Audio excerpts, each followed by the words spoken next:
After 2 years of doing rideshare, I thought I'd seen it all. But that night, 3 passengers, 3 rides, and something about each one still keeps me up to this day. A few years back, I was driving rideshare through downtown Los Angeles. It was a Friday night. Cool air, busy streets, the usual bar crowd. This night stuck with me. The first ride was a guy in his late 30s. Clean cut, quiet. As soon as he got in, I could tell he was bothered. He wasn't angry, he wasn't loud, but the things he said. He started talking like he didn't want to be here anymore. Not in a casual way. This felt real. And he kept going the whole 25-minute ride. I kept the conversation light, tried to stay calm, but he kept circling back to the same stuff. I didn't know what to do. I'm not a therapist. I'm just a driver. But I did my best. Tried to keep him talking. Tried to keep his spirits up. When I finally dropped him off, he looked at me and wanted my number. Said I was the first person who'd really listened. I gave him a fake one. I know that sounds cold, but I didn't feel safe. He tipped well, like way too well. To this day, I wonder what happened after all that. I hope he gets the help that he needs.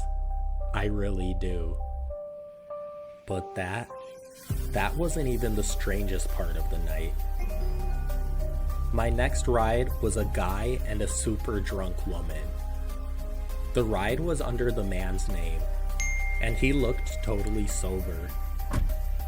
He never said hello, not even a nod, just silence, until we neared their stop. That's when he gave me quick directions, like he already knew the area. Meanwhile, in the back seat, there was this strange shuffling sound. She was mumbling things that made me feel uneasy. I couldn't see clearly what was going on, but I can tell she was stressed out. I thought about stepping in, but I didn't know the full story. If I called the cops and got it wrong, I might make things worse. I dropped them off in a quiet part of Glendale. Big houses, palm trees, not where you'd expect something sketchy. After I dropped them off, I couldn't stop thinking about it. The last ride of the night was 2 drunk guys. One of them was way more out of it than the other. At first, the louder one started complimenting me, saying, "I like the way you talk to me." But it got weird, fast. He started saying stuff like, "Can we stop at your mom's house?" I just laughed awkwardly and kept the car moving. Didn't want to add fuel to the fire. They got out a few miles later. No tip, no thank you. I remember pulling into 7-Eleven after that, just to catch my breath. Grabbed a Mountain Dew from the cooler and sat there with the engine running. Sometimes, it's not the ride that's scary.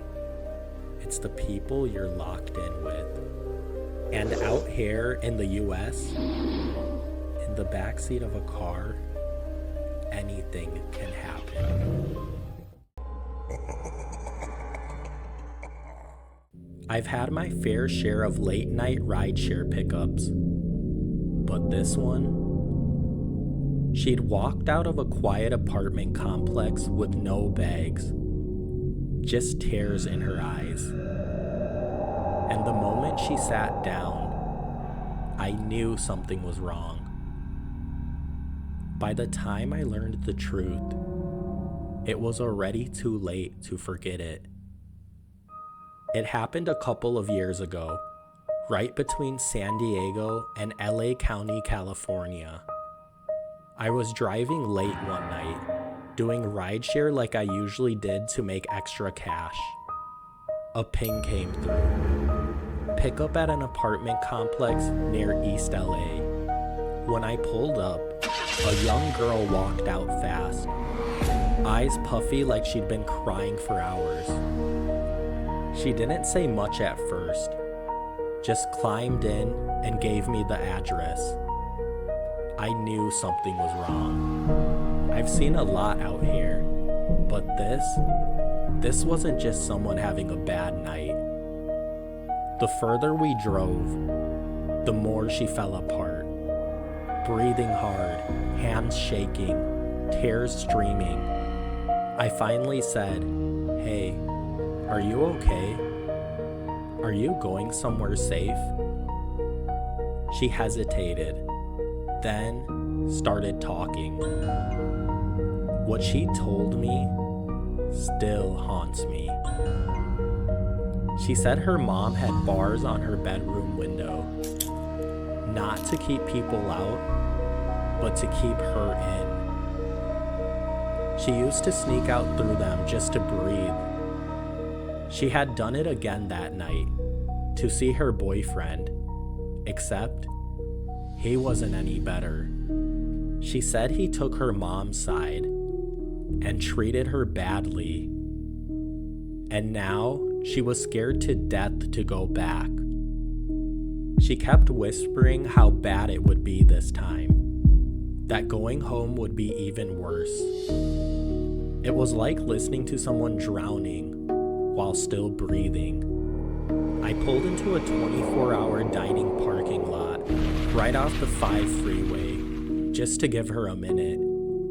She couldn't stop shaking. Her hands were clenched tight. I could see her knuckles going white. I told her, "Look, I used to work as a case manager. I know people. There's resources. There's help. Real help." She looked at me like she wanted to believe me, but she didn't want the cops involved. Said the police had sided with her mom before. Even the hospital made her nervous. She thought they'd call law enforcement too. Still, I couldn't just drop her off and drive away. So I made some calls, tried every shelter I knew in Southern California.